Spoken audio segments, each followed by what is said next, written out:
Hey everyone!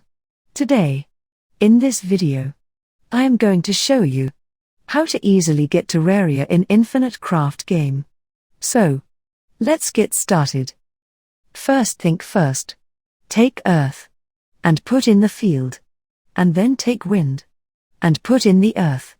When you do that, you will get dust. Then, take dust and put in the dust.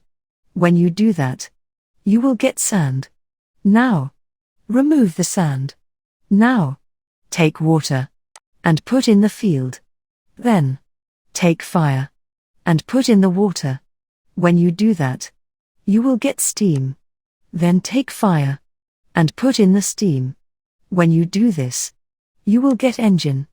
After that, take sand that you had just made and put in the engine. When you do that, you will get sandbox. Now, go to other side. Take earth and put in the field. Then, take dust and put in the earth. When you do that, you will get planet.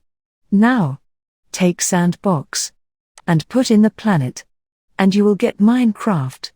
Now, again take sandbox and put in the Minecraft. When you do that, voila! You will get Terraria. Congratulations! You have successfully made Terraria in Infinite Craft game. If you found this video helpful, give it a thumbs up and subscribe to channel for more tech tips and tricks. Thanks for watching.